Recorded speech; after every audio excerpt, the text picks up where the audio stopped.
जय हो भोजपुरिया समाज। तो भाई जितने सारे पावर स्टार के फैंस हैं उनके लिए एक बहुत बड़ी खुशखबरी है भैया। जोर जोर से बोल के लोगों को स्कीमें बता दे। पावर स्टार पवन सिंह जी का एक सैड सॉन्ग आ रहा है, बहुत ही महंगा बजट का गाना है। और ये जो गाना आएगा, ये गाना आएगा आशीष फिल्म से रिलीज किया जाएगा गाना को। भैया गाना तो पावर स्टार पवन सिंह जी का जो भी गाना आता है मार्केट में बवाल मचा ही देता है, मगर सैड सॉन्ग जो भी आता है ना भैया सीधे दिल पर लगता है।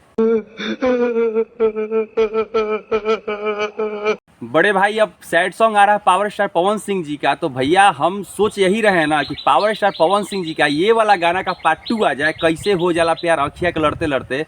भैया मज़ा आ जाएगा, ठीक है, एक अलग ही माहौल बन जाएगा मार्केट में। भाई साहब जब ये गाना निकला था तो मार्केट में आग लगा दिया था, ठीक है। इस गाने के सामने कोई भी गाना नहीं चल पाया था उस समय, क्योंकि इसमें भैया आलाप है पावर स्टार पवन सिंह जी का। गाना तो भैया गाना ही है, मतलब हम जितना बड़ाई करें ना उतना कम है। पवन सिंह में जो सबसे बड़ी खूबी है कि पवन सिंह के जो उठान अड़ान तान होला, उनका कंपेरिजन में एगो भोजपुरी गायक नहीं कर। उठान अड़ान तान भले ही पावर स्टार पवन सिंह जी का गाना मार्केट में लेट आता है मगर ग्रेट आता है। अब पावर स्टार पवन सिंह जी का गाना वो भी सैड सॉन्ग आ रहा है भैया। जितने सारे उनके फैंस हैं बहुत तेजी से लोग इंतजार कर रहे हैं ना कि कब पावर स्टार पवन सिंह जी का गाना, ये वाला गाना रिलीज कर दिया जाए मार्केट में।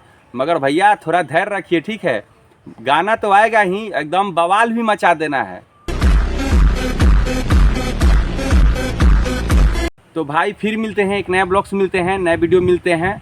और जो लोग हमारे चैनल को सब्सक्राइब नहीं किए तो प्लीज़ हमारे चैनल को लाइक शेयर और सब्सक्राइब कर दीजिए। अगर हमारे मुंह से कुछ अपशब्द निकल गया होगा तो अपना छोटा भाई समझ के माफ़ कीजिएगा। फिर मिलते हैं। जय श्री राम, जय हो भोजपुरिया समाज, हर हर महादेव।